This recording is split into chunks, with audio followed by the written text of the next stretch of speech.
Ер нь арц намын бүлэг улсын хурал дахь арц намын төлөөллийн гол байгууллага. Бүлэг өөрөө улсын хурал дээр ард түмний дэмжлэгээр сонгогдсон энэ 42 гишүүний нэгдсэн дуу хоолойг маш тодор илэрхийлэх ёстой. Хоёрдугаар бүлэг өөр эв нэгдэлтэй байх ёстой. Одоо арц намын бүлэг хоёр нэр дэвшигчийг дагаад хуваагдах биш, хэн нь илүү хийж чадах вэ гэдэг энэ хилцүүлгийг бол илүү сайн хийх хэрэгтэй. Өнөөдөр улс төрийн зөвлөлийн хурал дээр одоо тулгаж зарсан учраас цөөхөн гишүүд ирсэн байна. Улс төрийн зөвлөл дээр энэ хоёр нэрийг ярилцах хэрэгтэй.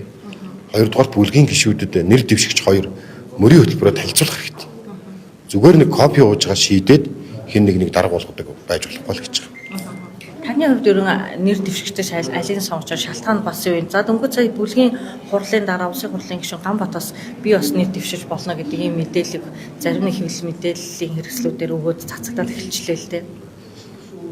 Төвшин гишүүн, Тэмүүжин гишүүн хоёр өрсөлдөх магадaltaй гэдэг зүйлийг хэвлэл мэдээлэлээр харсан.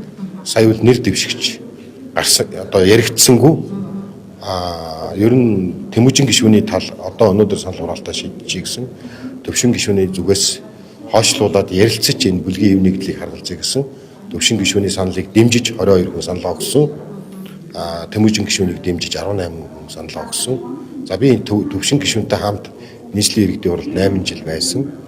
Монгол хүн болгоныг, өр хайл болгоныг нэмэлт орлоготой болгох, иргэн баян байвал улс баян байх. Энэ эдийн засгийн эрх чөлөө, хувийн хвшлийнхнийг илүү боломж олгох тал дээр төвшин гишүүн бол илүү бодлого гаргаж чадна. Хууль эрх зүйн талдаа бол Тэмүүжин гишүүн бодлого гаргаж чадна. Энэ хоёр хүнд хоёуланд нь давуу тал байгаа. Хэрвээ одоо санал хураана гэвэл би төвшин гишүүнийг дэмжинэ. Бүлгийн дарга асуудлын юм намын эв нэгдэлтийн майхтар чухал жин дараад байгаа юм. Та сая ярианыхаа хажуугаар завсраар хэлчих шүү. Арц нам ялагч нам болохын тулд эв нэгдлийг л эрхэмлэх хэрэгтэй. Иргэдийнхээ захиас болгоныг гишүүн болгоно сонсох хэрэгтэй. Гишүүд бол эв нэгдэлтэй байвал ялах гээд байна гэдэг захиасыг хэлж байна.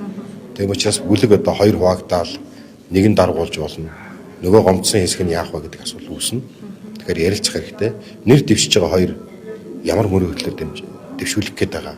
Яг юуны төлөө бүлгийн даргуулах болох гэдэг нь гэдгээ бүлгийнхээ гишүүд ч гэсэн танилцуулах хэрэгтэй. Шууд оруулж ирээ санал хурааж болохгүй л гэдэг зарчмын саналыг хэлсэн. Бүлгийн 42 гишүүн ч гэсэн илүү сайн ойлголттой болох хэрэгтэй гэж